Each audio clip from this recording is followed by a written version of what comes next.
Super. Hey, I'm your host, Brother Michael M. Hotep. It is Monday, May 31st, 2021. It is Memorial Day. Hope everybody's doing well today.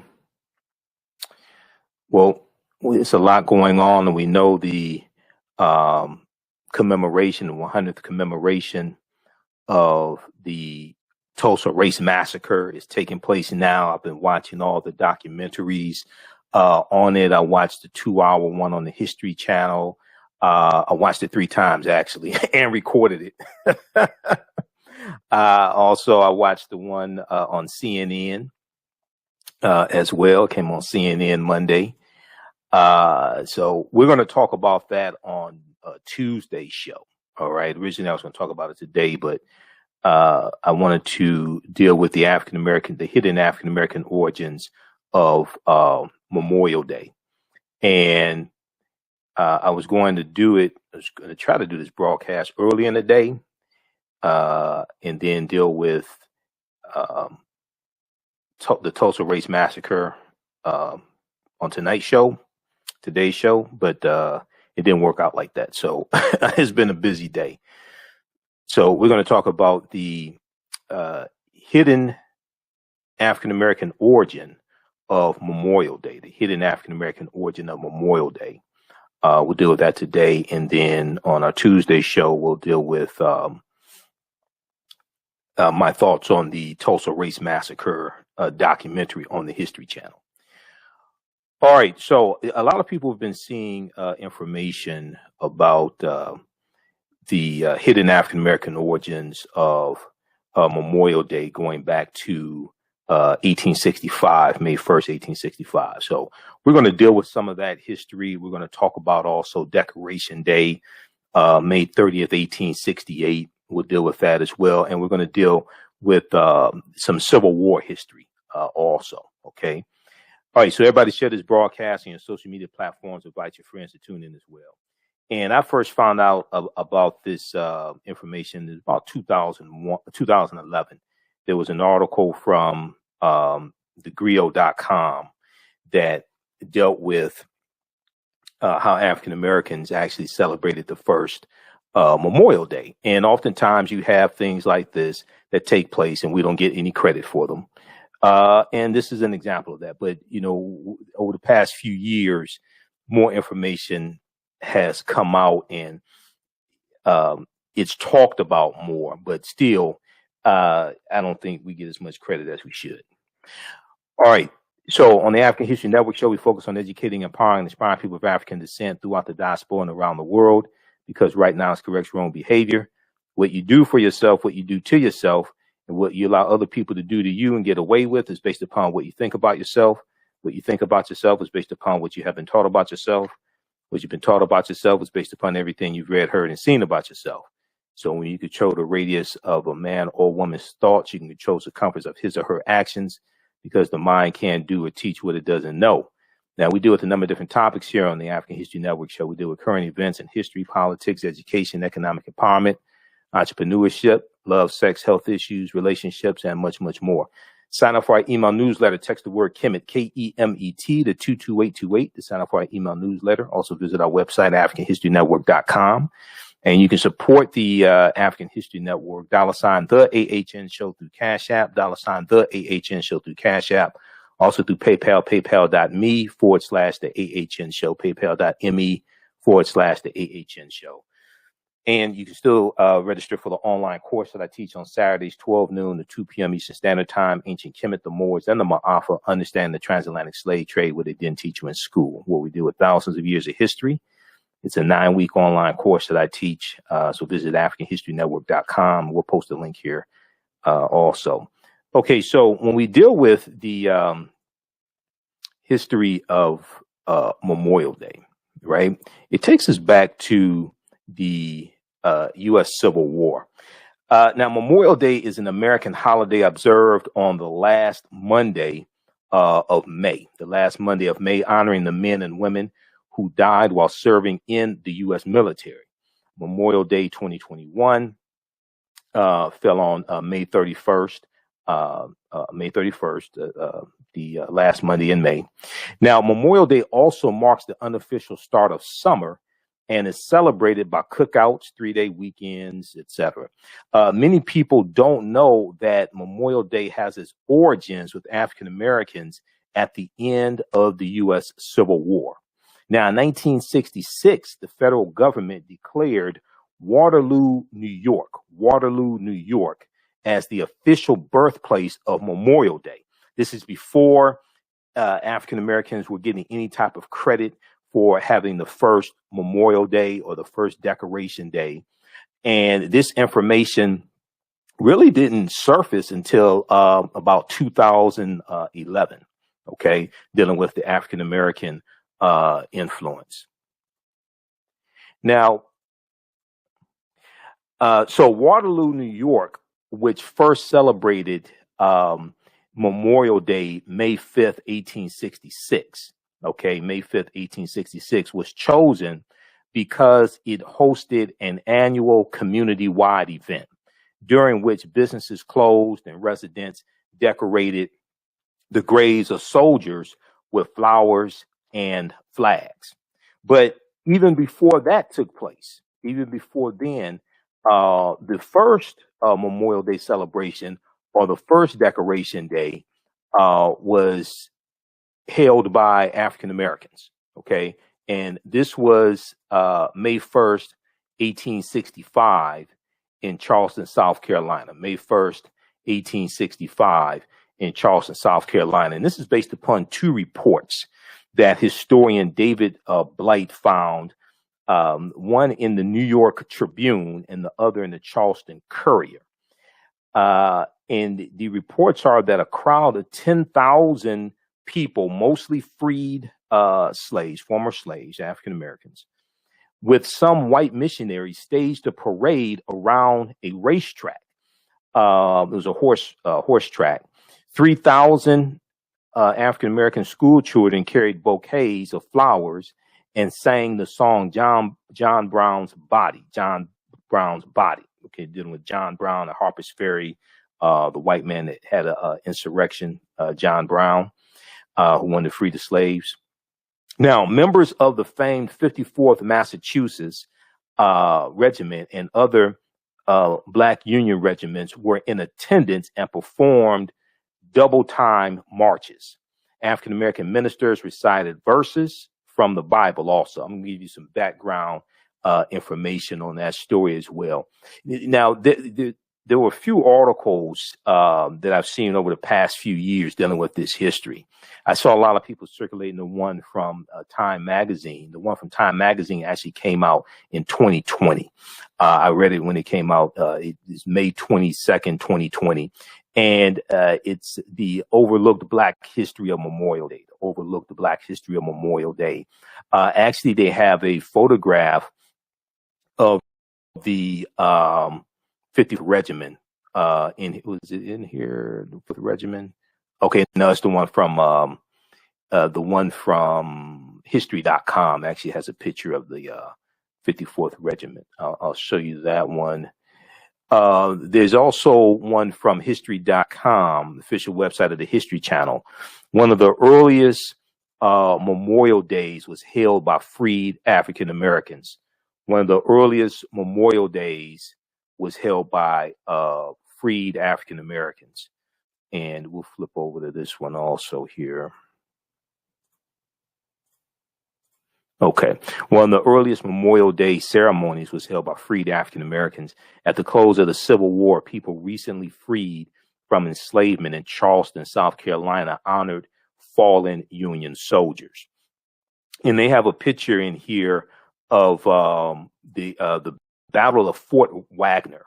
The Battle of Fort Wagner on Morris Island was the Union attack that took place July 18th, 1863. It was led by the 54th Massachusetts Volunteer Infantry. The infantry was one of the first major American military units made up of Black soldiers. When you saw the movie Glory with Morgan Freeman and Matthew Broderick and Denzel Washington. Okay, that's about the 54th Regiment. Okay, 54th Regiment during the U.S. Civil War. So this is a famous painting here. Okay, let's continue. All right, now, and we're coming up here on a break in just a minute, so we'll have to go to break in just a minute. Okay, so Decoration Day is what, before it was called Memorial Day, it was called Decoration Day. And this goes back to May 5th, 1868. May 5th, 1868, 3 years after the Civil War ends. General John A. Logan, who was a leader of an organization of Northern Civil War veterans, called for a nationwide day of remembrance later in the month of May 1868. He proclaimed, quote, the 30th of May, 1868 is designated for the purpose of strewing with flowers or otherwise decorating the graves of comrades who died in defense of their country during the late rebellion and whose bodies now lie in almost every city, village, and hamlet churchyard in the land, end quote, he proclaimed. Okay. The date of Decoration Day, as he called it, was chosen because it was not the anniversary of any particular battle. Okay. So for a long time, the celebration that African Americans had at the horse race track, May 1st, 1865, for a long time, that was overlooked. Okay. And we weren't given any, as a lot of other things, we weren't given any credit for having the first Decoration Day, or what people would call the first Memorial Day. Okay. That just went unnoticed. All right. We're coming up here on the break. We're going to continue this on the other side of the break. Listen to the African History Network show right here on 910 AM Superstation, the Future Radio. I'm Michael Imhotep. We'll be back in a few minutes. Welcome back to the African History Network show right here on 910 AM Superstation, the Future Radio. I'm your host, Brother Michael Imhotep. It is Monday, May 31st, 2021, Memorial Day. We're talking about the hidden African American origins, the hidden African American origin of Memorial Day.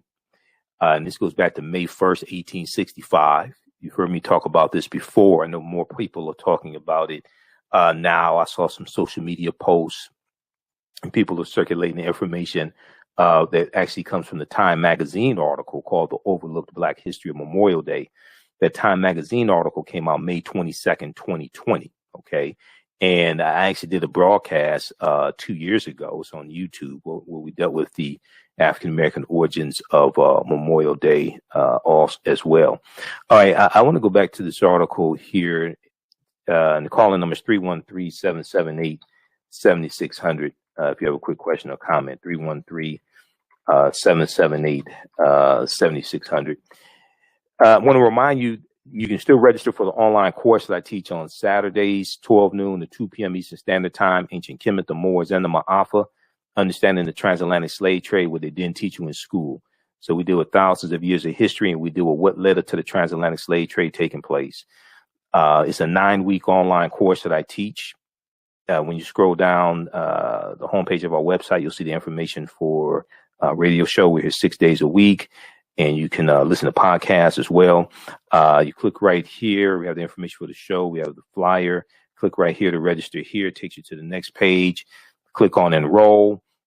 We do the class live. All the sessions are recorded. If you miss anything, you can go back and watch it. You'll still have access to the course even after it's over. It's a 9-week online course.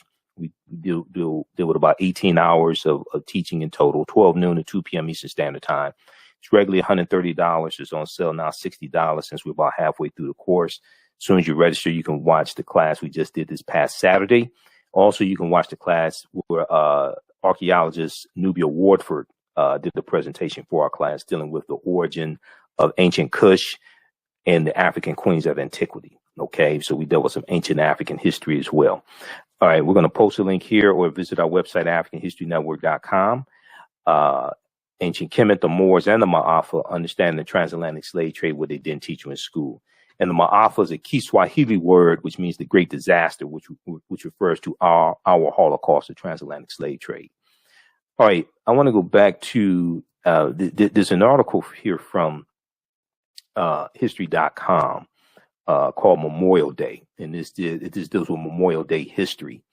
And I'm also referencing my notes. I have 6 pages of notes on the history of Memorial Day, because I've dealt with this previous year. So I'm referencing my notes at the same time.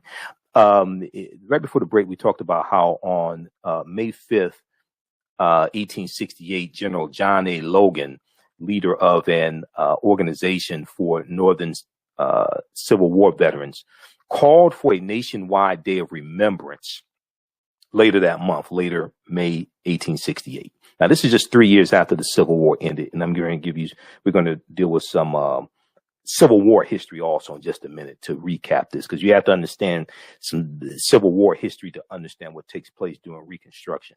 Now, the 30th of May, 1868, he said, is designated for the purpose of strewing with flowers or otherwise decorating the graves of comrades who died in defense of their country during the late rebellion, and whose bodies now lie in almost every city, village, and hamlet, churchyard in the land, he proclaimed. Okay, so the date of Decoration Day, as he called it, was chosen because it was not the anniversary of any particular battle. It was not the anniversary of any particular battle. Now, on the first Decoration Day, or what white people acknowledged as the first Decoration Day, General James Garfield made a speech at Arlington National Cemetery, and 5,000 participants decorated the graves of the 20,000 Civil War soldiers buried there. All right. Now, originally, Memorial Day just dealt with the soldiers that died in the Civil War, because this is before World War I, before World War II, etc. Now it acknowledges all people, all soldiers who have died in the various wars, not just the Civil War. Okay. All right. Now, many northern states held similar commemorative events and reprised the tradition in subsequent years. By 1890, each one had made Decoration Day an official state holiday. By 1890, each state had made Decoration Day an official state holiday. Southern states, on the other hand, continued to honor the dead on separate days until after World War I. Okay, until after World War I. And I want to go back to this picture here of the 54th Regiment. Where's that one? Let me pull this up here just a second. Okay. 54th Massachusetts Regiment, July 1863. Okay, let's continue here.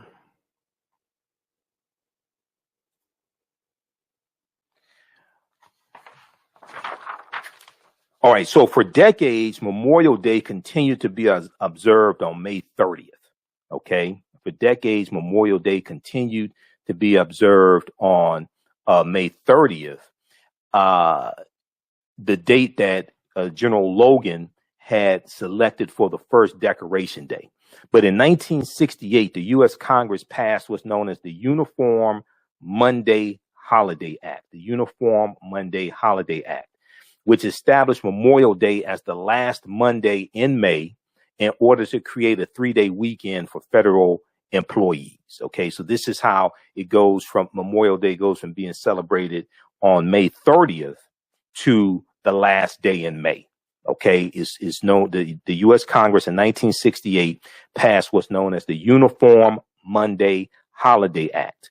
Okay, which established Memorial Day as the last Monday in May in order to create a 3-day weekend for federal employees. Now, this change went into effect in 1971. The same law also declared Memorial Day as a federal holiday. Now, if we look at briefly some Civil War history, to understand how all this is connected.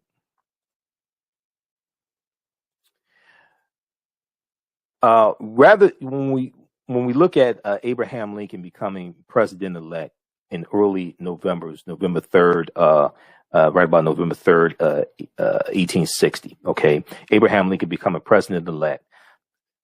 He was the candidate for a newly formed party called the Republican Party.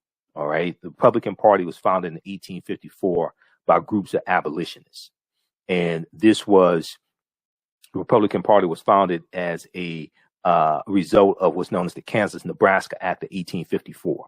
The Kansas-Nebraska Act of 1854 dealt with leaving it up to those people who were going to inhabit land out west, leaving it up to them to determine whether or not they were going to have slavery or not. Okay, this is the Kansas-Nebraska Act of 1854. And prior to that, they tried to have a balance between slaveholding states and free states coming into the Union, slaveholding states and free states. So the Republican Party is going to be formed to be the counter to the Democratic Party at the time. The Whig Party, which is founded in 1830, somewhere around 1834, the Whig Party is dying out, WHIG, and the Republican Party is going to be formed. So early November 1860, Abraham Lincoln becomes president-elect. Southern states fear that Lincoln is going to free the slaves. Okay, so December 20th, 1860, 6 weeks after Lincoln becomes president-elect, December 20th, 1860, South Carolina is the first state to secede from the Union, December 20th, 1860. That's going to be followed by 6 other states, Alabama, Georgia, Florida, Louisiana, Mississippi, and Texas.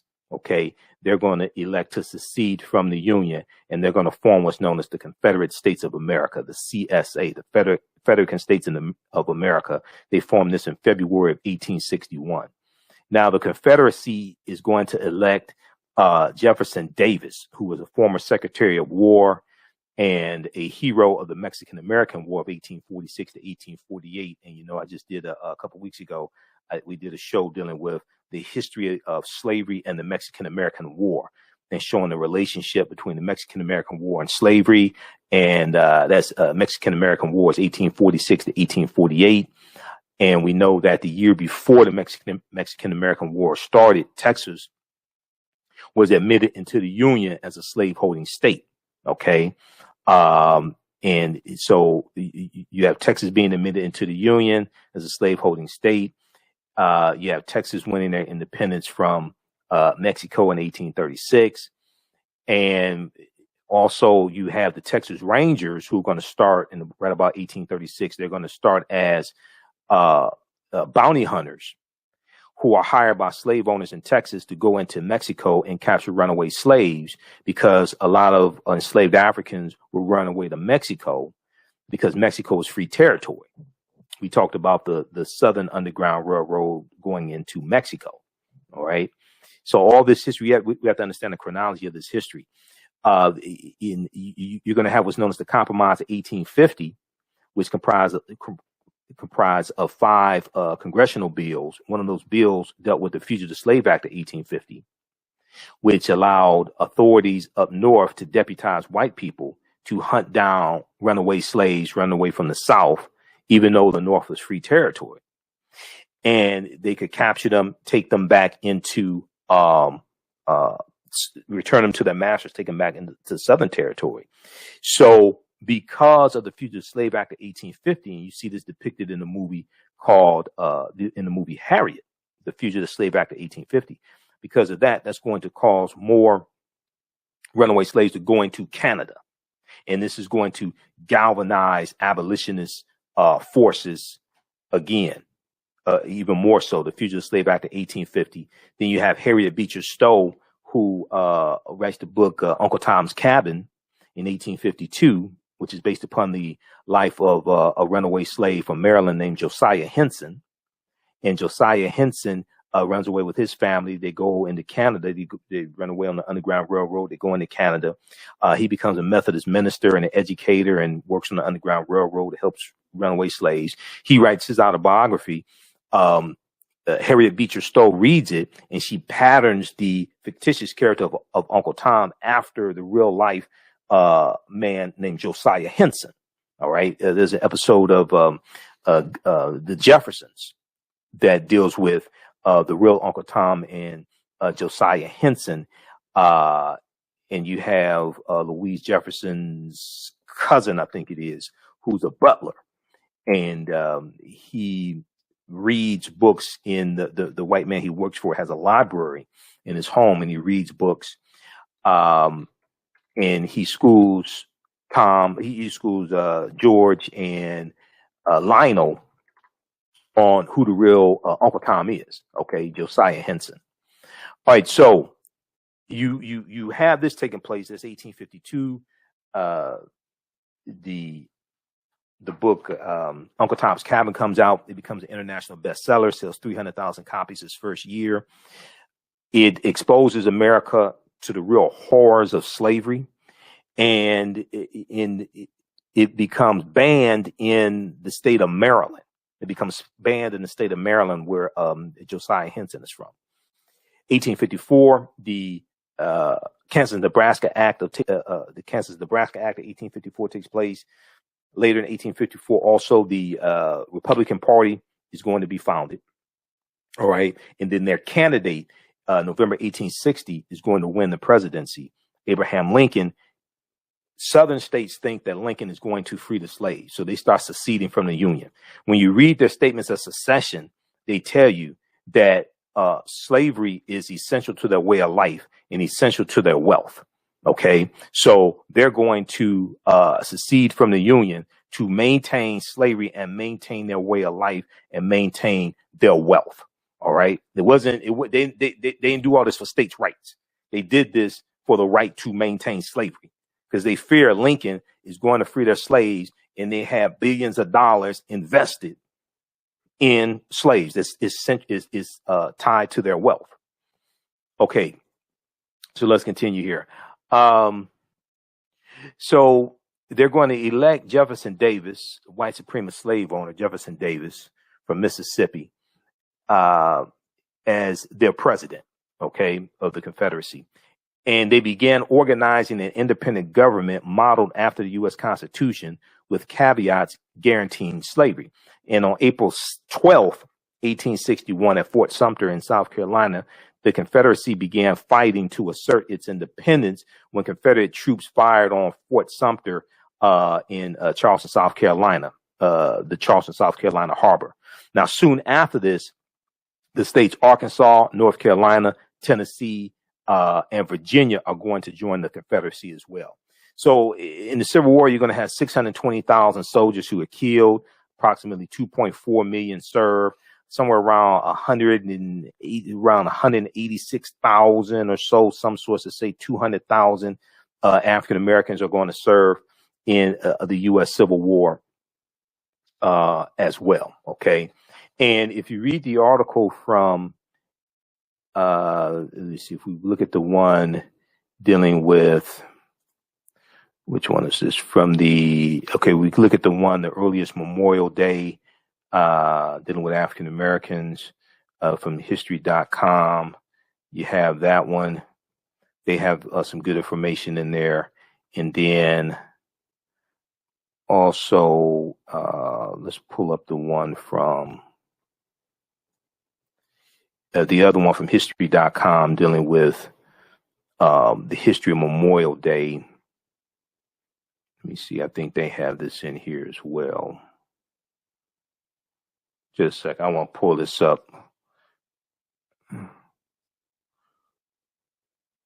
Okay.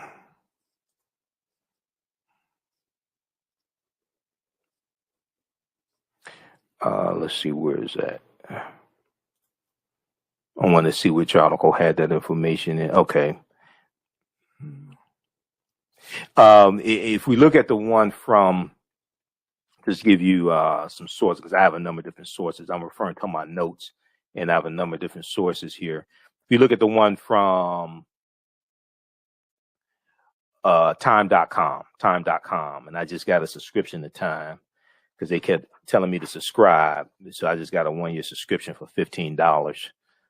So you'll see me quoting a whole lot of articles in Time now because to get my money's worth out. But anyway,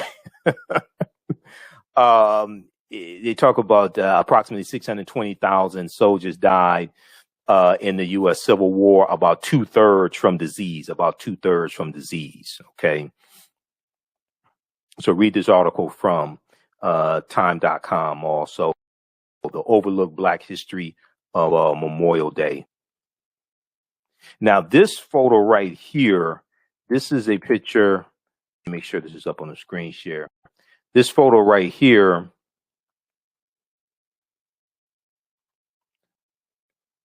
just a second, there's a clip playing. This photo right here is from April 1865. It's a photo of the graves of Union soldiers buried at the race course turned Confederate prison, where historians believe the earliest Memorial Day ceremony took place, okay, in May 1st, 1865. They believe it took place there. This photo right here. All right, let's continue.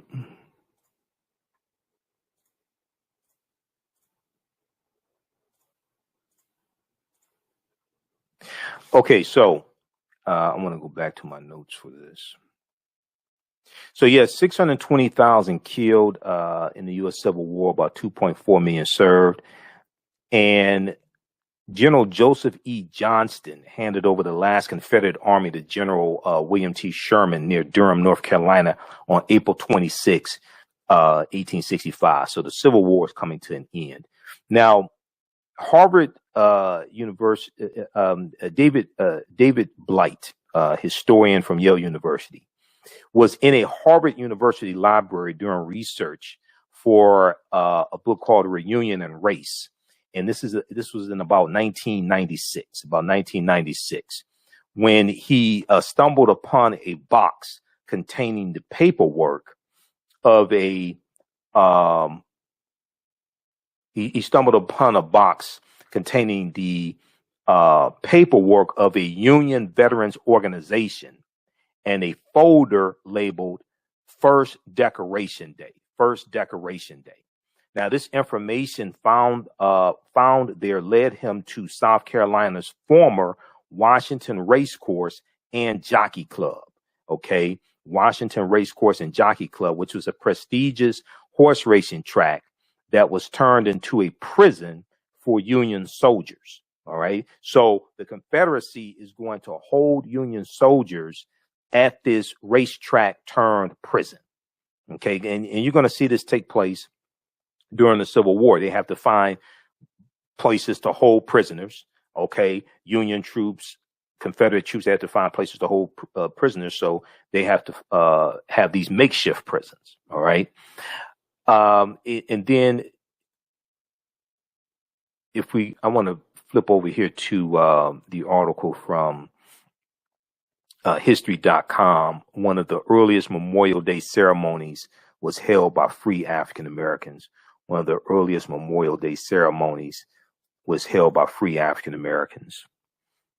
Also, Snopes.com has some good information dealing with the origins of Memorial Day as well. Okay, so Yale University historian David W. Blight came across this information. Okay, and he said there was a file labeled First Decoration Day, and inside on a piece of cardboard was a narrative handwritten by an old veteran, plus a date referencing an article in the New York Tribune. The narrative told the essence of the story that I ended up telling in my book of this march on the racetrack in 1865. So the racetrack in question, and here's a picture of it, the clubhouse at the Charleston racetrack where the 1865 Memorial Day events took place. Okay. The racetrack in question was the Washington Racecourse and Jockey Club in Charleston, South Carolina. In the late stages of the U.S. Civil War, the Confederate Army transformed the formerly posh country club into a makeshift prison for Union captives. More than 260 Union soldiers died from exposure while being held in the racetrack's open air infield. Okay. And the actual numbers here, in one source shows at least 257 died. Okay. Because I've been researching this for some time. One source says at least 257 died of exposure. So their bodies were hastily buried in a mass grave behind the grandstands. Okay. The bodies were hastily buried behind a mass grave behind the grandstand, in a mass grave behind the grandstands.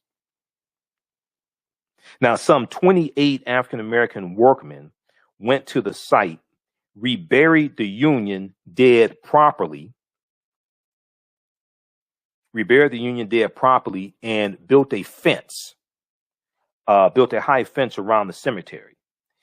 They whitewashed the fence and built an archway over an entrance. On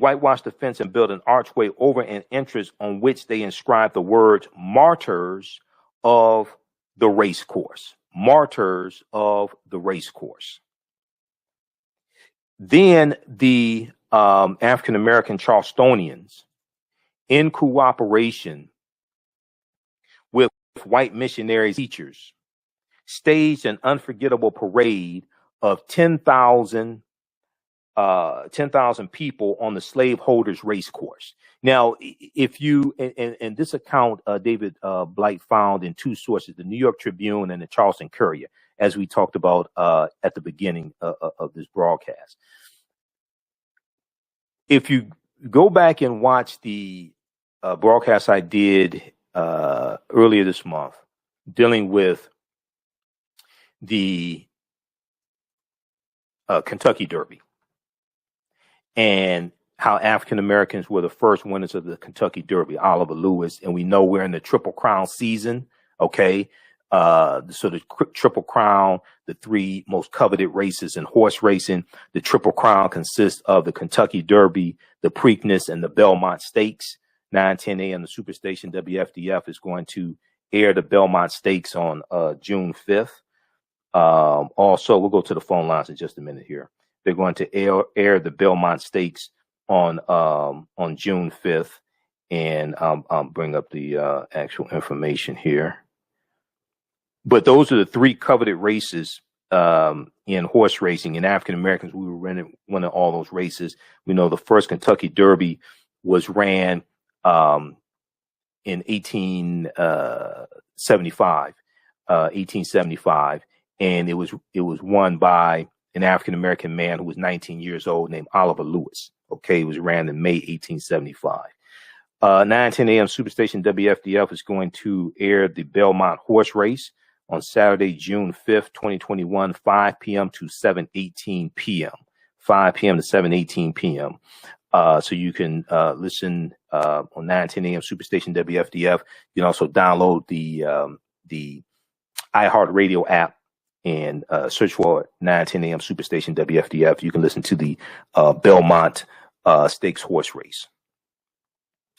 All right, let's continue. So you see, all this history is connected. And we know a lot of the first jockeys, horse racing, we see goes back to slavery. And even in England, we see them, the wealthy, being involved in horse racing. But a lot of the first jockeys in this country are going to be African-American male slaves. All right. And we see this carry over into who's winning the Kentucky Derby. Jimmy Wingfield and Isaac Murray and Alonzo Lonnie Clayton. A lot of 13 of the 15 jockeys who ran in that first Kentucky Derby in 1875 were African-American jockeys. And we got pushed out of horse racing, just like the real history of the first Decoration Day or the first Memorial Day has been hidden and suppressed, just like for 50 years, the history of the Tulsa Race Massacre was hidden and suppressed. Okay. For a long time, the dominance of African-American jockeys in horse racing was hidden and suppressed as well. Okay. So we have to resurrect this history. We have to remember, we have to put these pieces back together, just as the 13 pieces of Osiris' body or Osiris's body were put back together, as we talked about in our Saturday class this past Saturday, just as they were put back together and he was resurrected. We have to do the same thing with this history. Okay, let's go quickly to the phone lines. Let's go to line one. We have Teddy on line one. Teddy, welcome to the African History Network show. Thanks for holding. Tell us where you're calling from. It's a pleasure talking with you. Oh, you come from Montgomery, Alabama. Okay.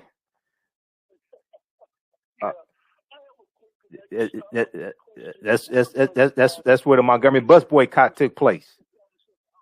But go ahead. What'd you say? When did it become established as a holiday? Yeah. Well, we see it. We Let me tell you the reason why I'm okay. ask that. If this date, whatever this date is before 1921, could we infer that there was a Memorial Day at the time of the Tulsa race riot of May 31st, 1921, which I kind of scantily looked up, which was on a Tuesday. So with the activity, the kind of type of activity and destruction that was caused in Tulsa, and because that was at or around a holiday time, could you say then that you had people coming from all parts of surrounding Tulsa to contribute to the destruction because of this day? I mean, it's interesting because today we have Memorial Day. We also have the observance of the centennial of Tulsa. Right. Okay, so just for the sake of time, hold on. So just for the sake of time, because we're about to run out of time here, we're on live radio. Back at that time, by 1890, most states had their own. By 1890, most states were celebrating their own Decoration Day. It was still being commemorated on May 30th at that time. Okay. It hadn't switched to the last Monday in May that is signed into law in 1971. Okay. The Uniform Holiday Act. So it was probably May 30th. Okay. It's probably May 30th at that time. You're going to have a large Ku Klux Klan influence. The Ku Klux Klan instigated the sentiments and things like that. So, you know, you have to, you probably had some white people coming from outside of Tulsa, but you had enough inside Tulsa to do the damage. Okay, because you had a rising force in the Ku Klux Klan. Okay, you had about 1,000 Klan members there in Oklahoma. I can't remember if it was exactly Tulsa. They had 1,000, but you're going to have a rising number of Ku Klux Klan members also. Okay, but the Memorial Day or the Decoration Day, that ain't what really set this stuff off. This stuff was brewing with Tulsa, and this goes back to the Red Summer of 1919, 2 years prior, when after the World War I, and you had 25 major race riots across this country. When these white men come back home from serving in the military, they can't find jobs, and the jobs are being filled by African Americans and immigrants who were here. And you're going to have these racial tensions explode with 25 major race riots in 1919. And also at the same time, you had the great pandemic, the Spanish flu pandemic in 1918 taking place, which went into 1919 also. All right. And you're going to have these white men who are upset because they can't find jobs, and then you have this wealth in North Tulsa and Black Wall Street, okay? And the Ku Klux Klan is going to instigate these tensions. We're going to talk about this more on Tuesday's show, all right? Because it's also suspected that the attack was planned. The way all this came together, it's also suspected that this attack was planned as well. But it's important for us to understand, and you call back tomorrow's show. We're here Monday through Friday, 11 p.m. to 12 midnight Eastern Standard Time. It's important to understand that we rebuilt Black Wall Street after the 1921 Tulsa Race Massacre.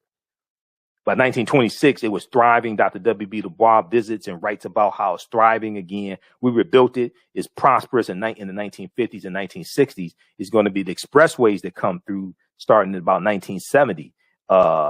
Interstate 244 and US 75 freeway. They're going to come through and wipe out businesses. Homes are going to be taken. African-American homes are going to be taken by eminent domain. So after we rebuilt Black Wall Street, is prosperous again. And some accounts are that it was better than the first time, but the expressways are going to come through and destroy it. Okay. That's federal dollars.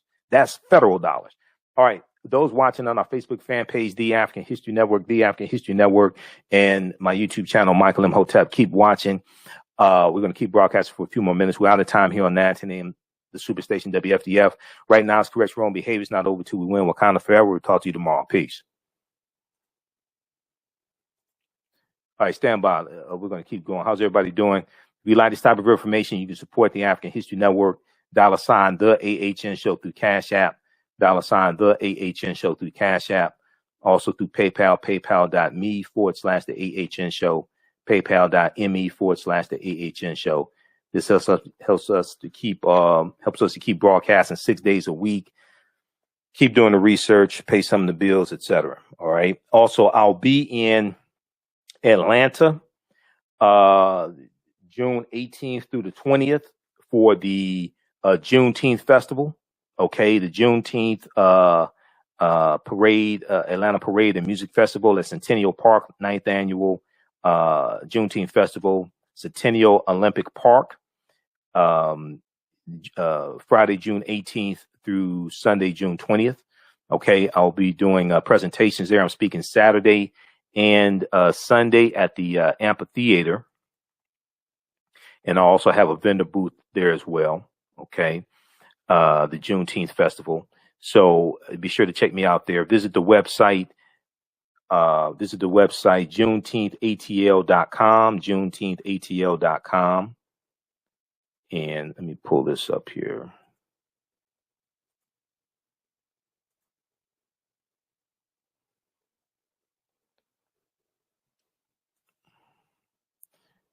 Let me go over to this just a second. Yeah, visit the website, JuneteenthATL.com, for more information. They're going to have headliners and national speakers. They usually have about 100+ vendors, African-American vendors, Caribbean vendors, African vendors there. I talked to Bob Johnson, the organizer, not Bob Johnson for BET, but another Bob Johnson.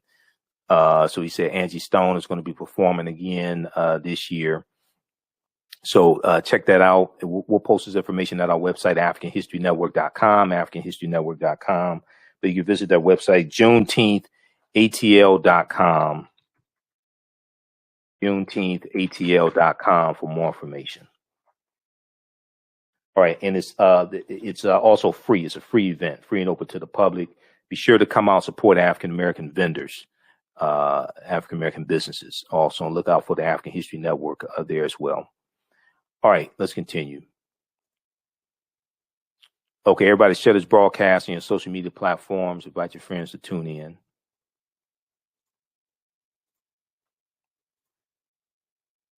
All right, let's continue. For those who just joining us, we're dealing with the hidden African-American origin of Memorial Day. So we see the clubhouse at the race course where Union soldiers were killed. This is in 1865 in Charleston, South Carolina.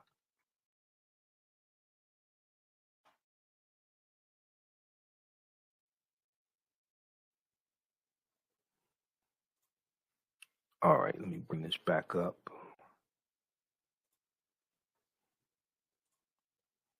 Okay, so let's continue. So you saw Black Charlestonians, African-American Charlestonians, in cooperation with white missionaries and teachers, staged an unforgettable parade of 10,000 people on the slaveholders race course. 10,000 people on the slaveholders race course.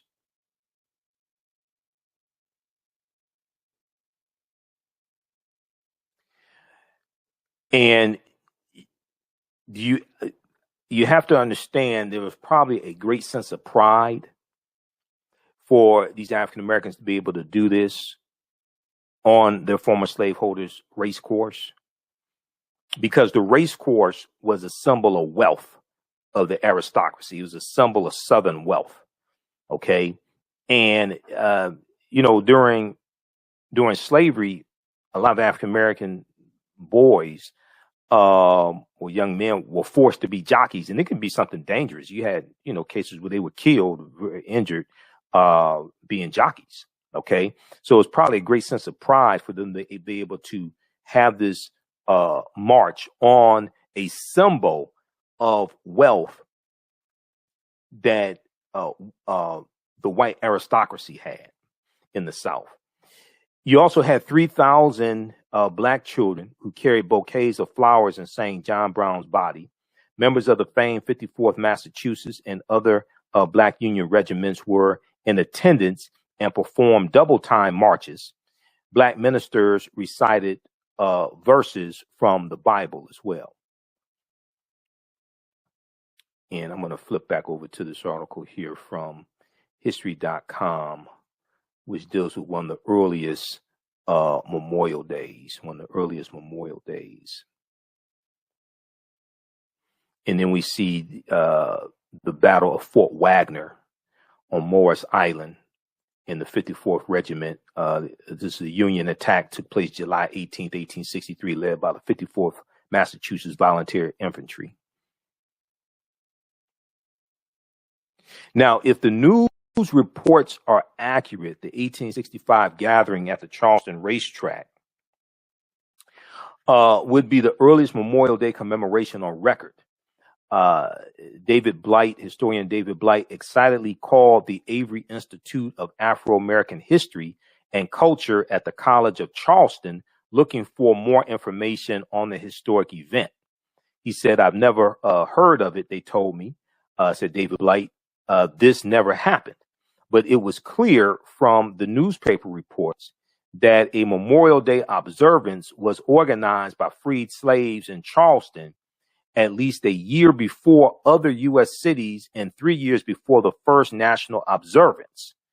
How had this been lost to history for over a century? How had this been lost to history for over a century?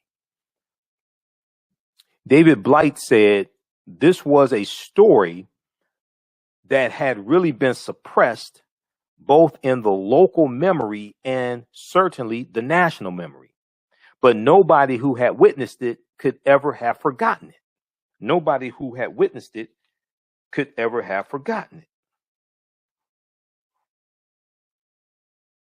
Now, David Blight kept digging for more information, but the only other mention he found of the racetrack event was in a 1916 correspondence sent from a women's Civil War Historical Society in New Orleans to its sister chapel in Charleston, South Carolina, asking about a big parade of freed slaves on a horse track at the end of the war.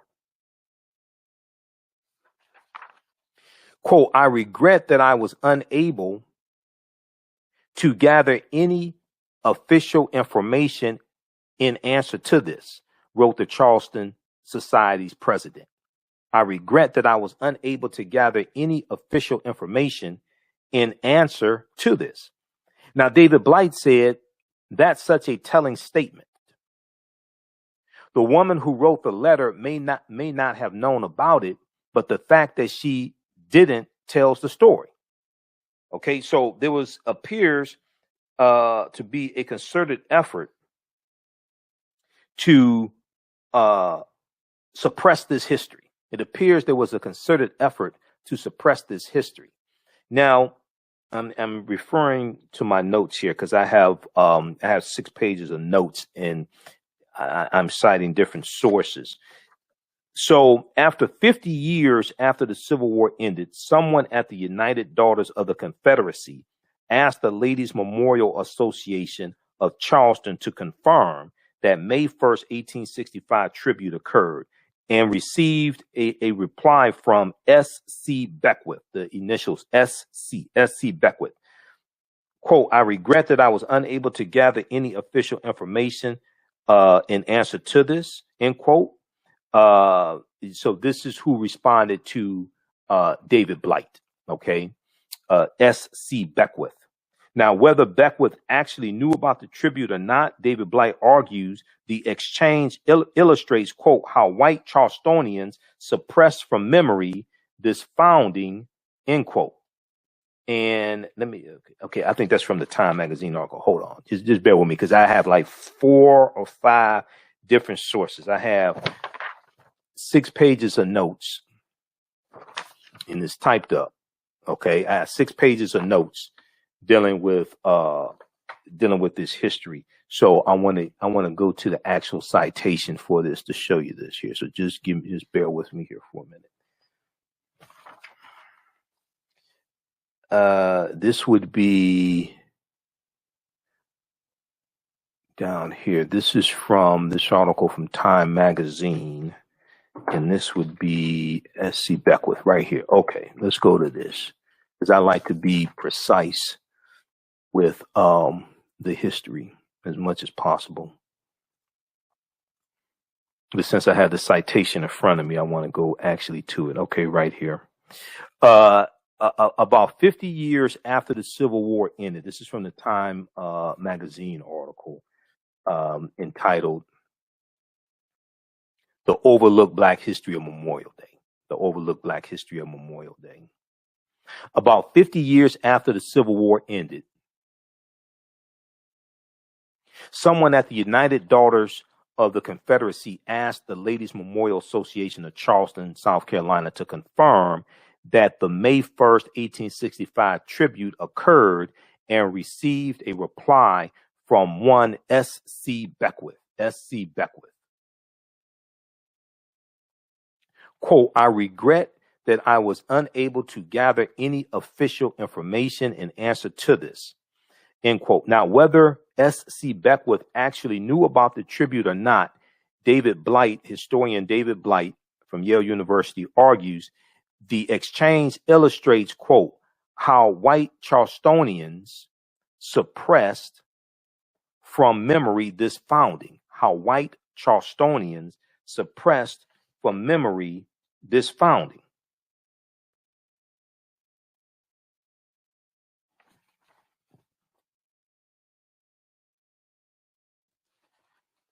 Now, a 1937 book also incorrectly stated that James Redpath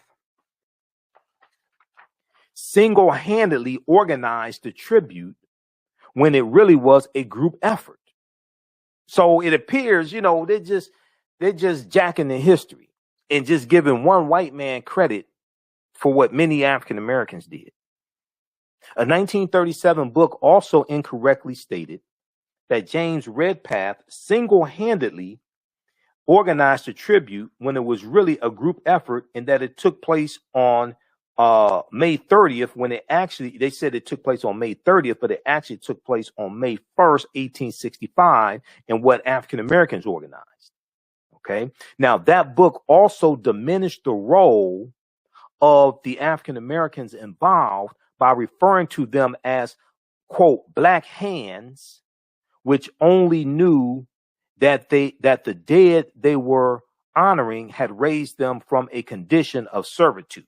Okay, they're referring to Union soldiers, at least 257 dead Union soldiers. Okay, this this book diminished the role of the African Americans involved by referring to them as, quote, black hands, which only knew that the dead they were honoring had raised them from a condition of servitude, end quote. Now, the origin story that did stick involves a 1868 call from General John A. Logan, president of a Union Army veterans group that we talked about earlier, urging Americans to decorate the graves of the fallen with flowers on May 30th of that year. So that was May 30th, 1868. The ceremony that took place in Arlington National Cemetery that day has been considered the first official Memorial Day celebration. But what African Americans did May 1st, 1865 got lost in history, got suppressed. Now, Memorial Day became a national holiday 2 decades later in 1889 and took a century before it was moved in 1968 to the last Monday of May, where it remains today. That goes back to the 1971 Uniform Holiday Act, the Uniform Holiday Act of 1971. According to historian David Blight, Hampton Park, named after Confederate General Wade Hampton, replaced the gravesite at the Martyrs of the Racecourse, and the graves were re-entered in the 1880s at a national cemetery in Beaufort, South Carolina. The fact that free African slaves,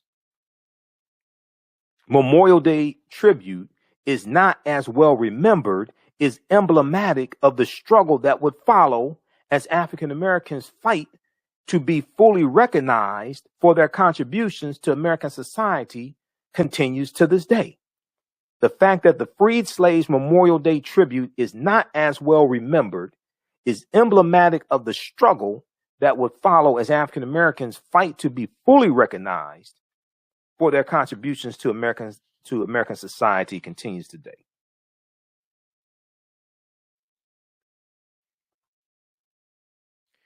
All right. So we have that history, and that's from time.com. I'm looking through my sources. I'm looking through the rest of my notes here. Okay, so we basically got that. We've got that. Martyrs of the Racecourse. We got that. Snopes.com has some information that goes a little deeper into this. So I'm going to refer to my notes on this here. Because I looked at Snopes.com a few years ago in that fact checking and tracing this information. So we're going to go, I'm going to flip over to that.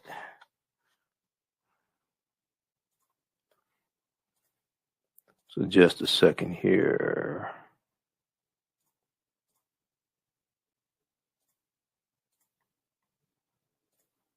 All right. How's everybody doing? Everybody share this broadcast on your social media platforms. Invite your friends to tune in as well. Then the first article I saw dealing with this history, I think this was the first article. It's from theroot.com. Theroot.com. And this is one of the sources for my notes also. Memorial Day, blacks were first to celebrate, scholar says. Memorial Day, blacks were first to celebrate, scholar says. This article is from May 27th, 2011. May 27, 2011. And it talks about Yale history professor David Blight and the research he was doing and coming across this information and coming across a folder labeled First Decoration Day. Okay. So this was the first article, if I remember correctly, that I saw dealing with this history. And then year after year, you start having a little bit more history coming out. Time Magazine wrote their article May 2020. And then the one from history.com dealing with one of the earliest One of the earliest Memorial Day ceremonies was held by freed African Americans. That article was not written until 2019. So each year I would read the regular article they have dealing with Memorial Day history and left out the African American influence. They wrote this one here originally May 24th, 2019, and it's updated May 10th, 2020. So the root.com was far ahead of the History Channel, history.com, dealing with the African American roots of Memorial Day. Then Black America Web picked this up, 2011, 2012, news1.com. They all had articles, but they were far ahead of history.com.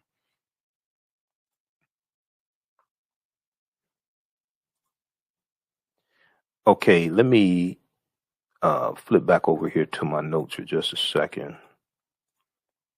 I want to get through the rest of this. So this deals with more research from David Blight, historian David Blight.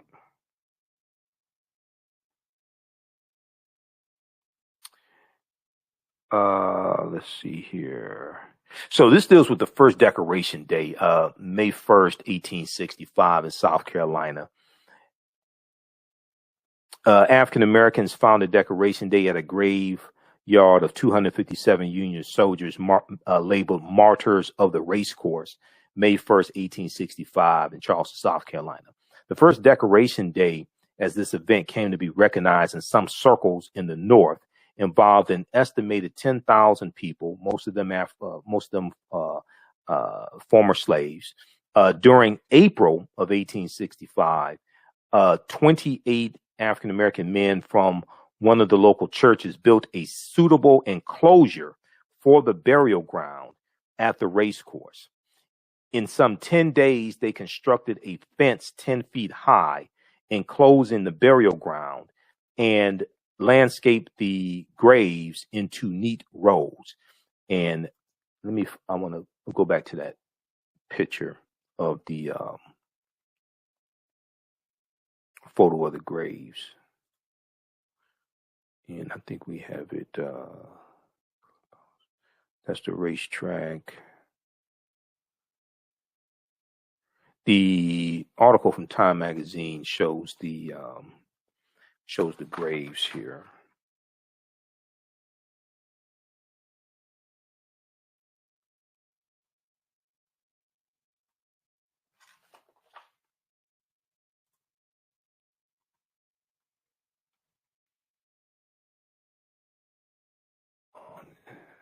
What happened? Okay, the article from Time magazine shows the graves. I want to flip back over to that.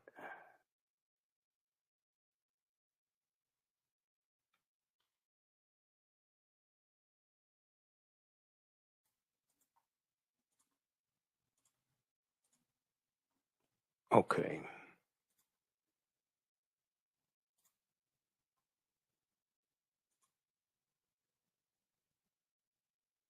An April 1865 photo of the graves of Union soldiers buried at the racecourse turned Confederate prison, where historians believe the earliest Memorial Day ceremony took place.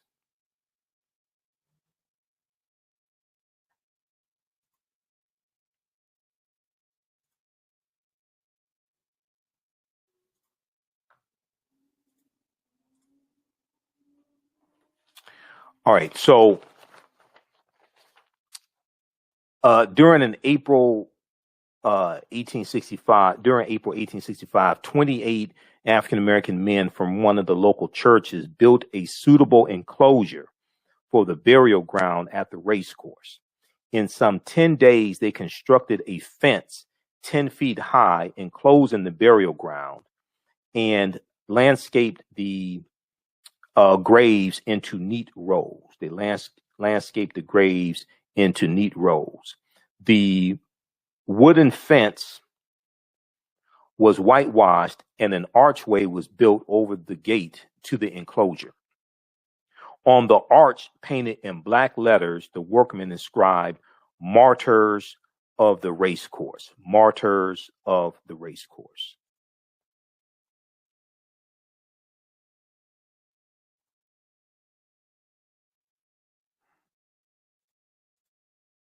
Now, at 9 o'clock, 9 a.m.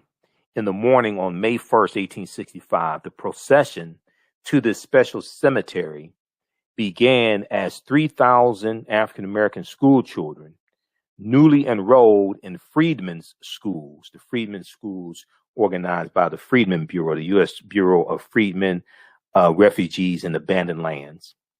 They marched around the race course, each with an armload of roses and singing the song John Brown's Body, John Brown's Body. The children were followed by 300 African American women representing the Patriotic Association, a group organized to distribute clothing and other goods among the freed people. See, we had all types of organizations during slavery and after slavery that supported our people. You've heard me talk about the cooperatives, the co-ops, the Free African Society, different cooperatives that we had to help our people. We had them during slavery and we had them after slavery as well. Okay, I'm going to flip over to this other picture here of the clubhouse.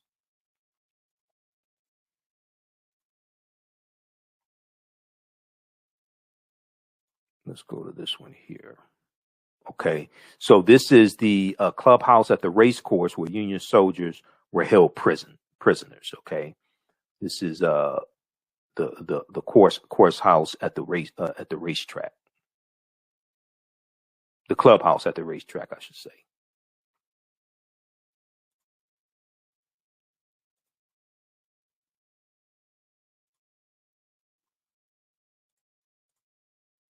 All right, so and I'm gonna grab Dr. Jessica Gordon Nembhard's book right here, Collective Courage,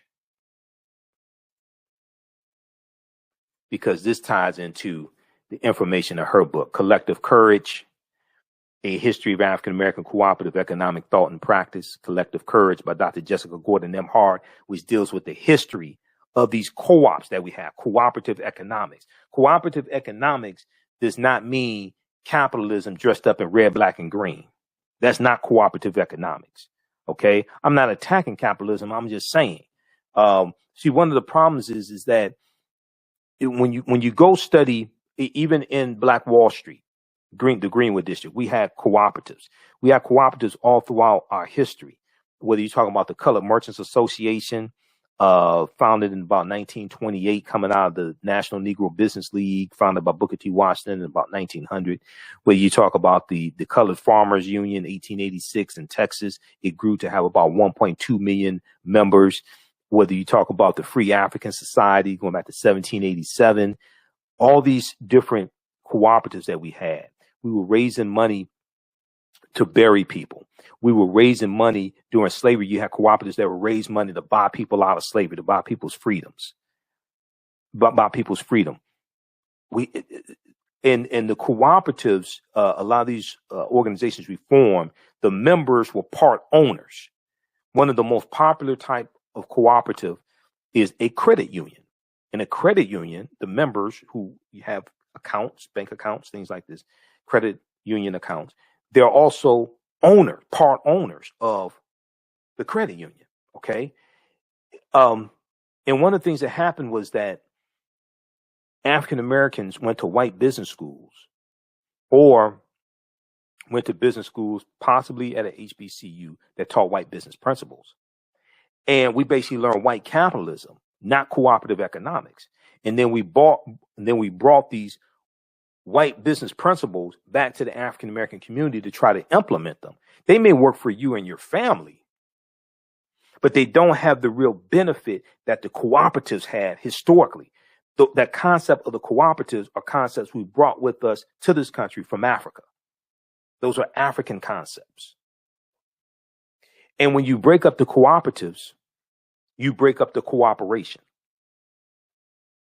When you break up the cooperatives, you break up the cooperation between African Americans largely, and you're using white business principles. Okay. And that doesn't work for us historically. It may work for you and your family, but it doesn't benefit the community. It doesn't have the same benefit that the cooperatives had. So Dr. Jessica Gordon Nembhard breaks all this stuff down in her book, Collective Courage. Okay, I just don't have time to get into this because we're done with this topic right now. But I've talked about this before in the past, and I interviewed her back in about 2014, so it's archived. Just Google my name or her name, or when you go to our website, AfricanHistoryNetwork.com, click on Listen to Podcasts, and go back to 2014, and we have like 1,000 podcasts archived at Blog Talk Radio, blogtalkradio.com/The African History Network Show. All right, so how's everybody doing? Share this broadcast on your social media platforms. I hope you're learning something because this is a lot of work. The children were followed by 300 African-American women representing the Patriotic Association, a group organized to distribute clothing and other goods among the freed people, the former slaves, okay, the freed people. The women carried baskets of flowers, wreaths, and crosses to the burial ground. The Mutual Aid Society, this is another cooperative that we had, the Mutual Aid Society, a benevolent association of African-American men, next marched in cadence around the track and into the cemetery, followed by large groups of white and African-American citizens.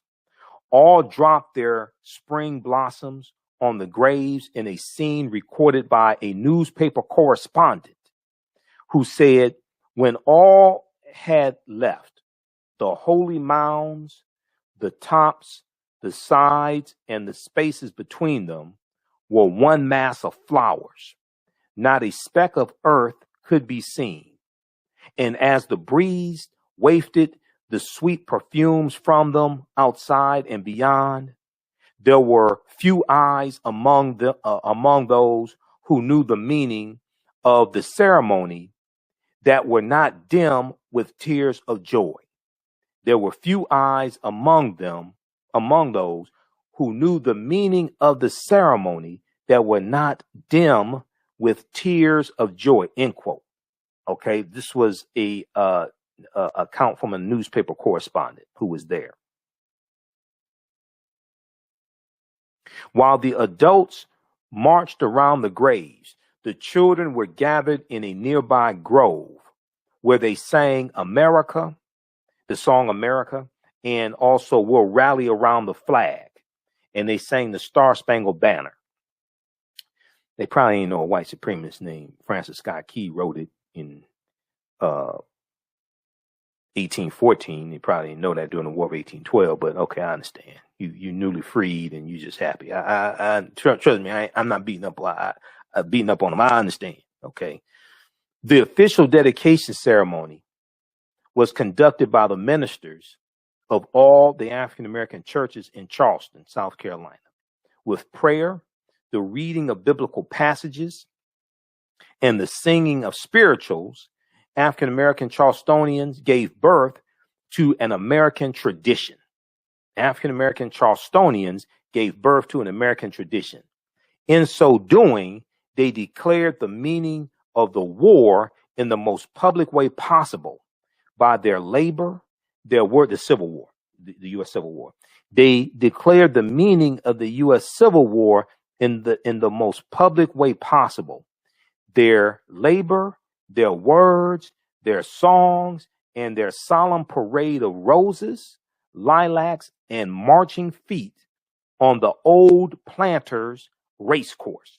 On the old Planters race course. Once again, the race course was a symbol of Southern wealth, built on the backs of African people, because it was African American jockeys that were racing those horses, and it was many African Americans who were trainers of the horses and tended to the horses, the things like this. So it was a symbol of the wealth of the Confederacy.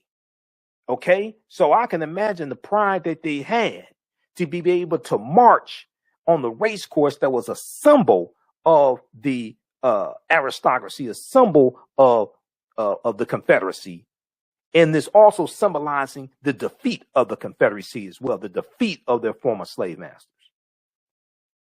Now, after the dedication, the crowds gathered at the race course grandstand to hear some 30 speeches by Union officers, local African-American ministers and abolitionist missionaries.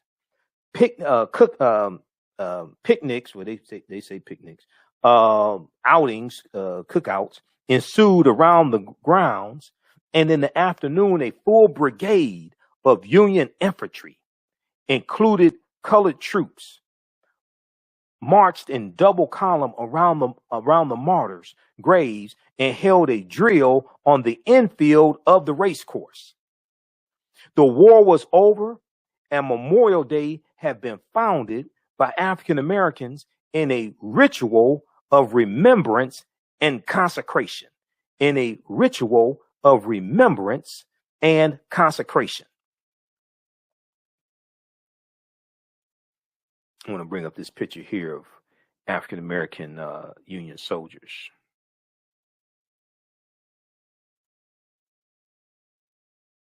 Now, although contemporaneous accounts from the Charleston Daily Courier describe and document the 1865 ceremony that took place there, and the event was one of the earliest known observances similar to what we would now recognize as Memorial Day, whether it was truly the first ceremony and what influence, if any, it might have had on later observances are still a matter of contention. Professor Blight termed it the first Memorial Day, and appears to be the first Memorial Day. This was I forgot which year to see this from Snopes.com, but it appears to be this took place before the one in 1868, but it's not clear that the one May 1st, 1865 influenced the one in May 1868 that General Logan called for. It's not clear that there's a connection between the two, but the one in 1865 took place first. Professor David Blight termed it the first Memorial Day because it predated most of the other contenders, but he noted he has no evidence that it led to General Logan's call for a national holiday in 1868. Quote, I'm much more interested in the meaning that's being conveyed in that incredible ritual than who's first, end quote, David Blight said, historian David Blight said, but African Americans did it first, though.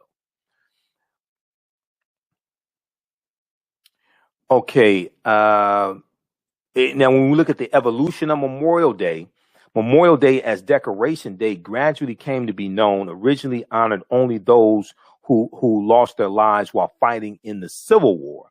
But during World War I, the United States found itself embroiled in another major conflict, and the holiday evolved to commemorate American military personnel who died in all wars, including World War II, the Vietnam War, the Korean War, and the wars in Iraq and Afghanistan.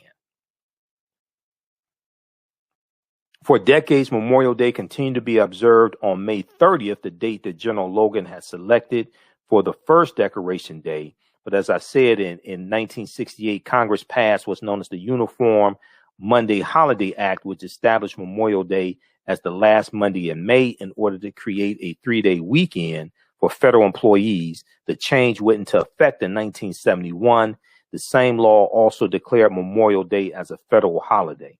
When we look at Memorial Day traditions, we see cities and towns across the United States, host Memorial Day parades each year, often incorporating military personnel and members of veterans organizations. Some of the largest parades take place in Chicago, New York, and Washington, D.C.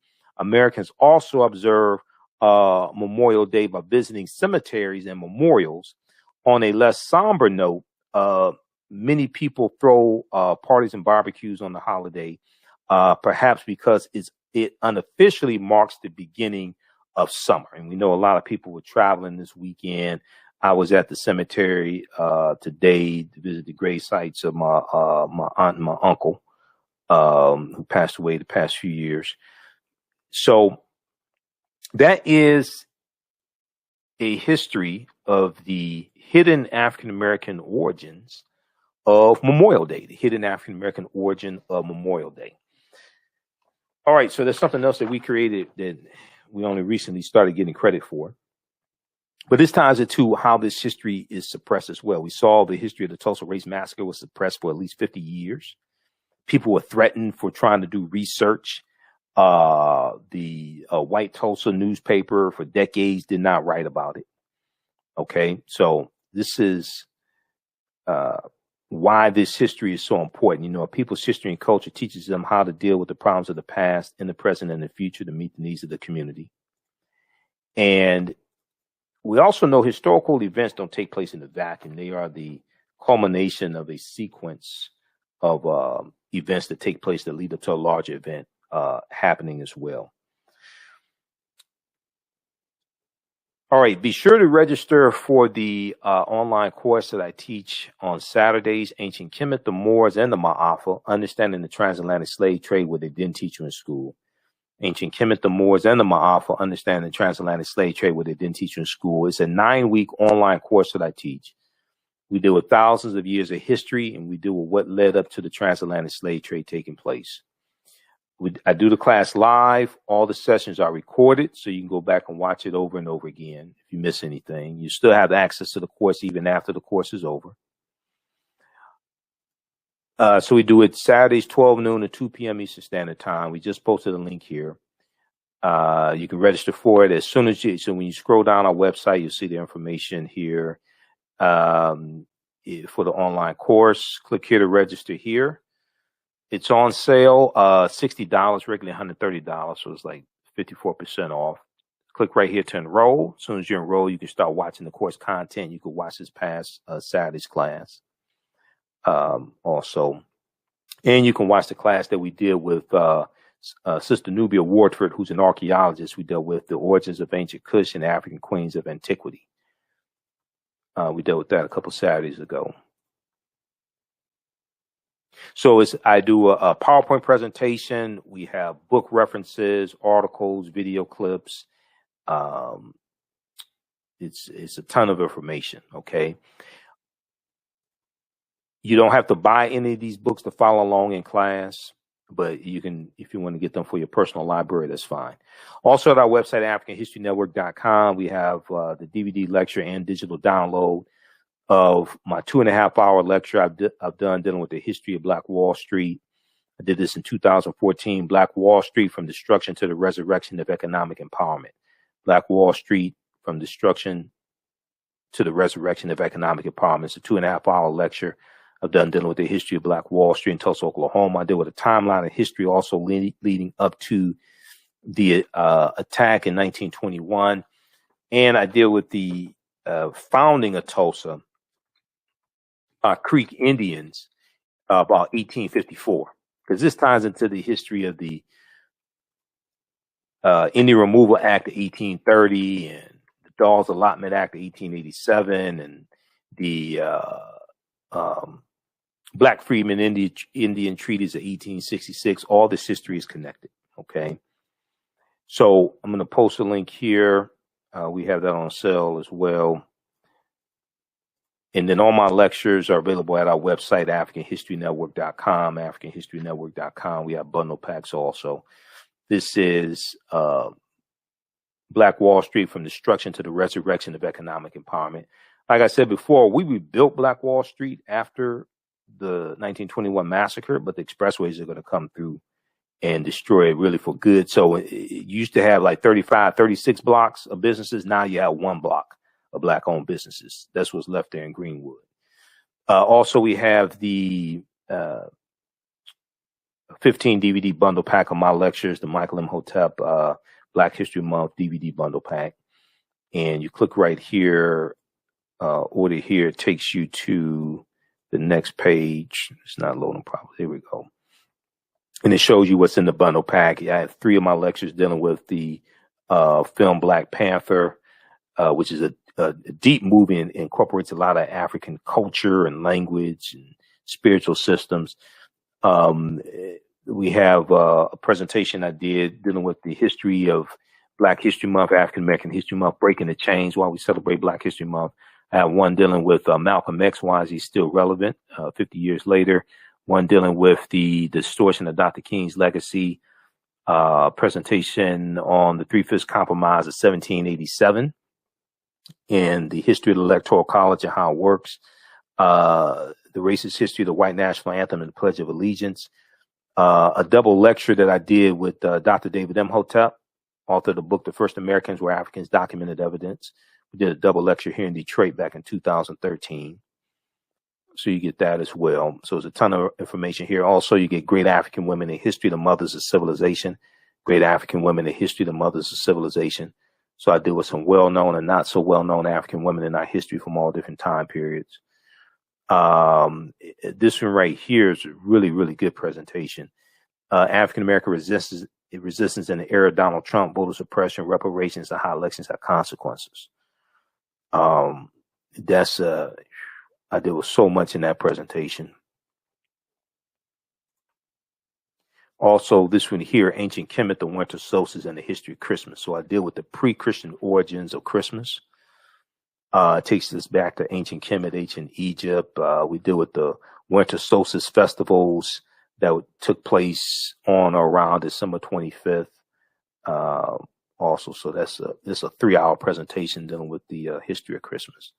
So that's at our website, AfricanHistoryNetwork.com also.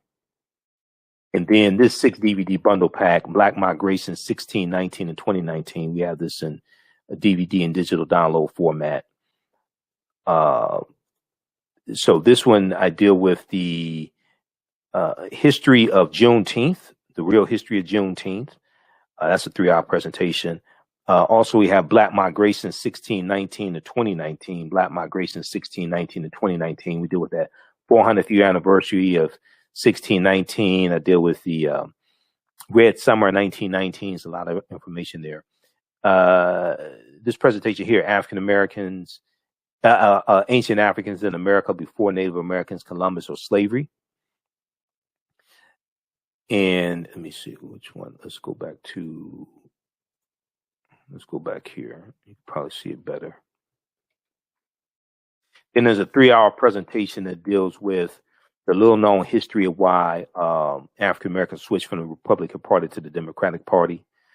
And I deal with the Southern Strategy of 1928, called the Lily White Movement of 1928, which is an effort to push us out of the Republican Party. And we started slowly going over to the Democratic Party because they were more receptive to our issues, more receptive to our needs.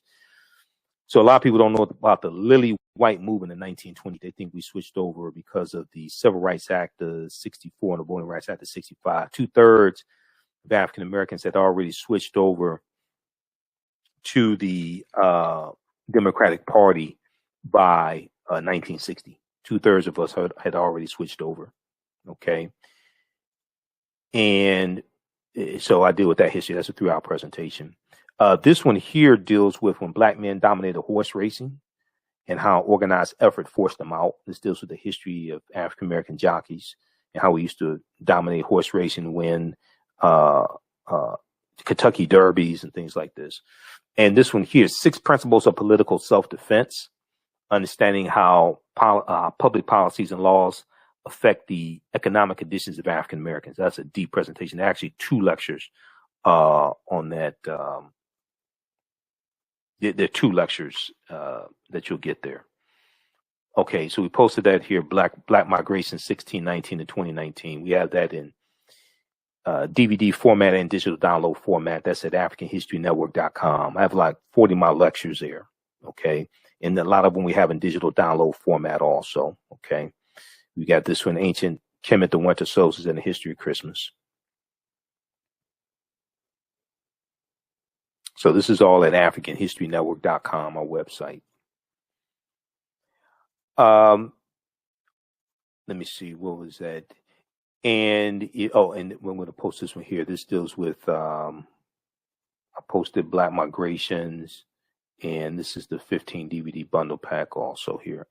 Okay, posted that. Let me post Black Migrations, and we talked about why we switched over from the Republican Party to the Democratic Party.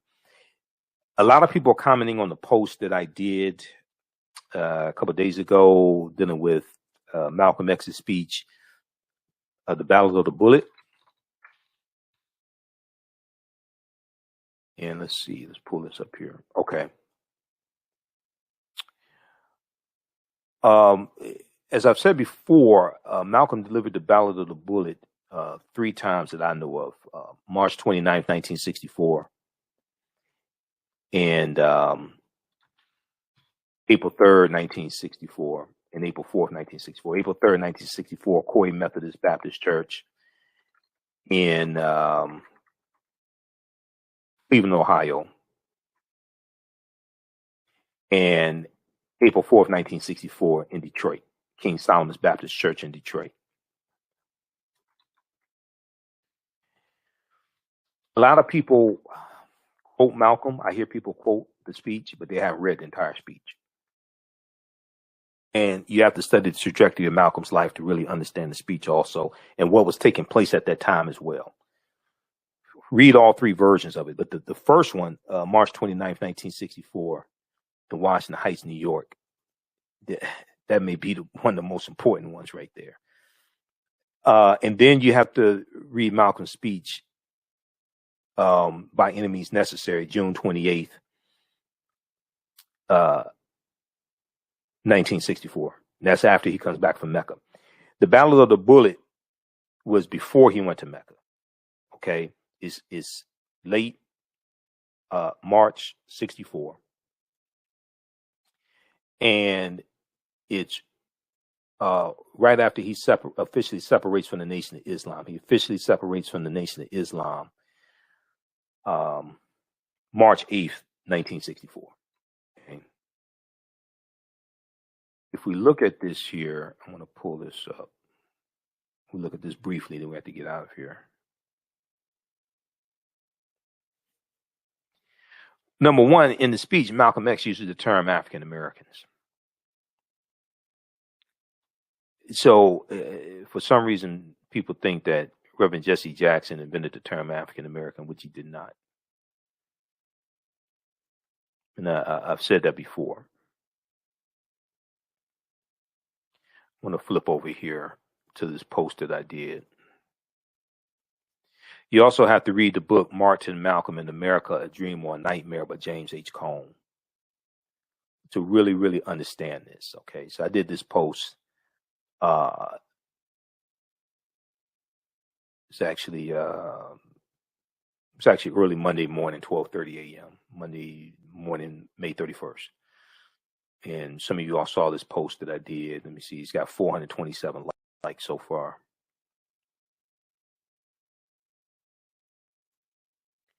But I said, let me try to blow this up some more. Malcolm X, the Ballot of the Bullet, March 29th, 1964. Notice Malcolm X used the term African American in this speech. Malcolm is an excerpt from the speech. This is toward the end of it. We want to make them pass the strongest civil rights bill they ever passed, because we know that even after they pass it, they can't enforce it. Now this is before the civil rights bill passed. Okay, this is before June. This is before the civil rights workers, the 3 civil rights workers, Goodman, Schwerner, and Cheney, were killed. Even though in the TV show, Godfather of Harlem, they show all this stuff taking place at the same time, it didn't. Malcolm delivered the Ballot of the Bullet first 3 months before Goodman, Schwerner, and Cheney were killed. Okay, he delivered it first March 29th, 1964. Goodman, Schwerner, and Cheney were killed June 21st, 1964. He delivered this speech 3 months before they were killed. And June 21st, 1964 is a week before Malcolm delivers his speech, By Any Means Necessary, announcing the formation of the Organization of Afro-American Unity. And he uses that phrase, by any means necessary, in that speech. That's June 28th, 1964, where he lays out the 5 platforms of the Organization of Afro-American Unity. Okay, so I like Godfather of Harlem, but they're playing with the timelines. They're playing with too much of this too much. Also, when Malcolm delivers the Ballot of the Bullet, it's before he goes to Mecca. He's clean shaven. Okay, like he is in this picture here. He's clean shaven. They show him doing the Ballot of the Bullet with a goatee. He starts wearing the facial hair after he goes to Mecca.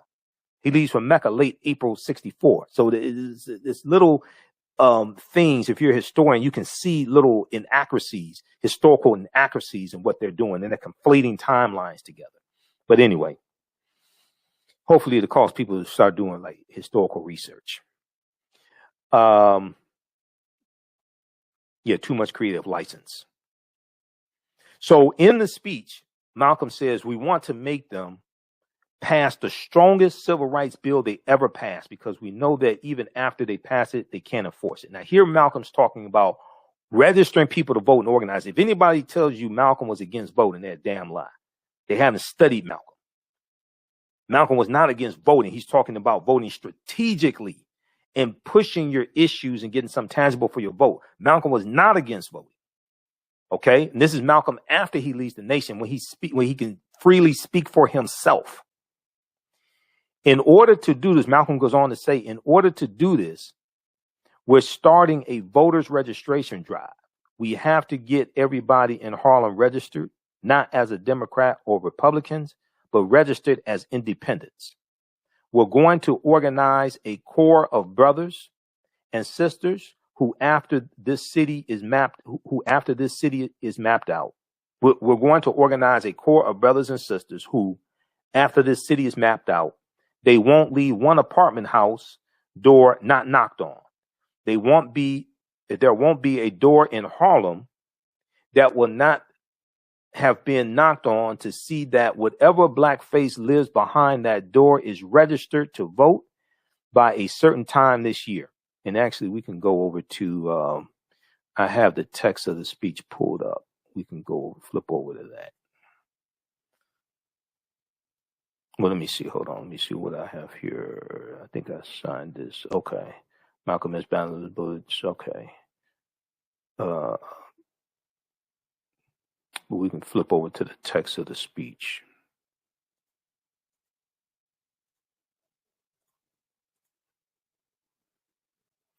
You scroll down.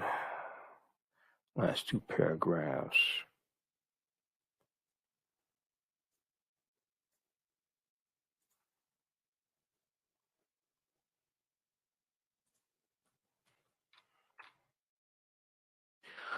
Okay, we have to get everybody in Harlem registered, not as a Democrat or Republicans, but registered as independents. We're going to organize a core of brothers and sisters who, after this city is mapped out, they won't leave one apartment house. Door not knocked on.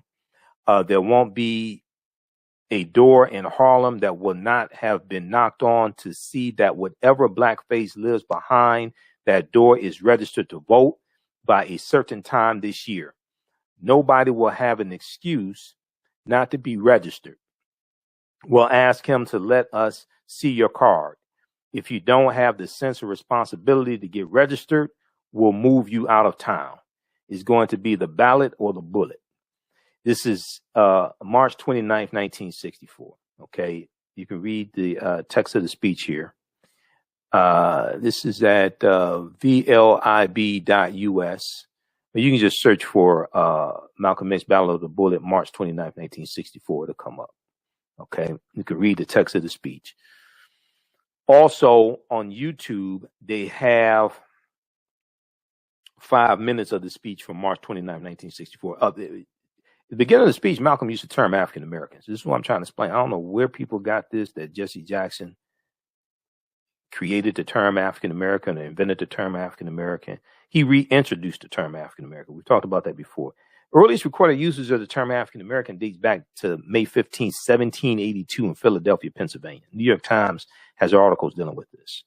I don't know why people keep perpetuating this myth, like Willie Lynch. Willie Lynch never historically existed. People keep talking about the Willie Lynch letter of 1712. Willie Lynch never historically existed, and the letter's been proven to be a fraud. He used the term African Americans, so-called Negroes. He said one of the reasons that is bad for us to continue to just refer to ourselves as so-called Negroes, that's negative. Okay? When we say so-called Negro, that's pointing out what we aren't, but it isn't telling us what we are. We are Africans, and we happen to be in America. Okay. We're not Americans. We're Africans who were formerly kidnapped. Okay. Our forefathers weren't the Pilgrims. We didn't land on Plymouth Rock. The rock landed on us. Now, he's partly correct. Because, as we talked about here, and you've heard my interviews with Dr. David Imhotep, if you read the First Americans or Africans documented evidence, you know the African people are the original Americans. I understand what Malcolm's talking about. He's talking about the government, things like that. African people are the original Americans. We've been in this land at least 51,700 years before Native Americans came into existence. And when you go to the 1828 Noah Webster Dictionary and you look up the term American, it clearly tells you American referred to the Aboriginal or copper-colored races that were here before. This is who Europeans found when they got here, when they got to the Americas. The Aboriginal copper-colored races. Well, those were African people and Native Americans who were here when Europeans got here. So the term American originally did not refer to Europeans. It referred to who they found in the Americas when they got here. Well, who was that? So the original Americans are African people. Europeans are not the original Americans.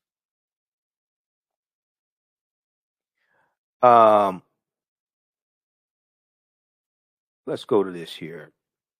Let me pull this up from YouTube.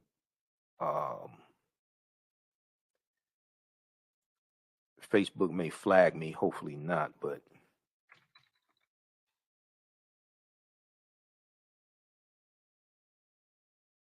here is, let me pull up. I'm going to pull up the Ballot of the Bullet.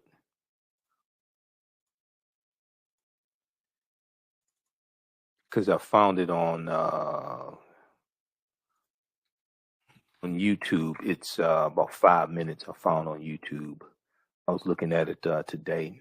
How's everybody doing watching us on YouTube as well? How you all like this type of information? African Americans, or so-called Negro. One of the reasons that it is bad for us to continue to just refer to ourselves as so-called Negro, that's negative. When we say so-called Negro, that's pointing out what we aren't, but it isn't telling us what we are. We are African, and we happen to be in America. We're not American. We are people who formerly were Africans who were kidnapped and brought to America.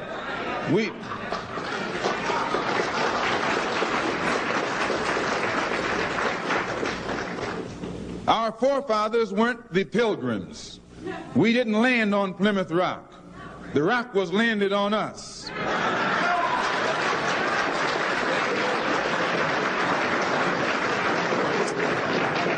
We were brought here against our will. We were not brought here to be made citizens. We were not brought here to enjoy the constitutional gifts that they speak so beautifully about today. And because we weren't brought here to be made citizens today, now that we've become awakened to some degree and we begin to ask for those things which they say are supposedly for Americans, they look upon us with hostility and unfriendliness. So our unwanted presence, the fact that we are unwanted, is becoming magnified in all of America's preachments today. In the United Nations, you have poor nations and rich nations. They say that the most powerful bloc in the UN are the African Asian bloc. These are the poor nations. Yet they carry more weight in this political body than the nations do who have all the money. Why? Because no matter how wealthy America is, she only has one vote. No matter how wealthy Russia is, she only has one vote. Whereas all the poor nations in Africa who have just emerged into independence, they have each a vote too. And they stick together and are able to outmaneuver the rich nations. This is by having independence and the right to vote in the political world body, it has enabled the dark nations to band together and use the strength of their ballot to force the wealthy nations, which are the white nations, into giving more independence to other nations who are still under their jurisdiction. You and I have to look at this and understand this, that the ballot is as powerful as the bullet. Now, if you and I leave it up to the moderate Negro leaders, they'll be able to trick it up and make the world think that they passed something that doesn't really mean anything. So what you and I have got to do is get involved. You and I have to be right there breathing down their throat. Every time they look over their shoulder, we want them to see us. We want to make them pass the strongest civil rights bill they've ever passed. Because we know even after they pass it, they can't enforce it. In order to do this, we're starting a voters registration drive. We have to get everybody in Harlem registered. Not as Democrats or Republicans, but registered as independents. We're going to organize a corps of brothers and sisters who, after the city is mapped out, they won't leave one apartment house door not knocked on. There won't be a door in Harlem that will not have been knocked on, to see that whatever black face lives behind that door is registered to vote by a certain time this year. Nobody will have an excuse not to be registered. We'll ask him, let us see your card. If you don't have the sense of responsibility to get registered, we'll move you out of town.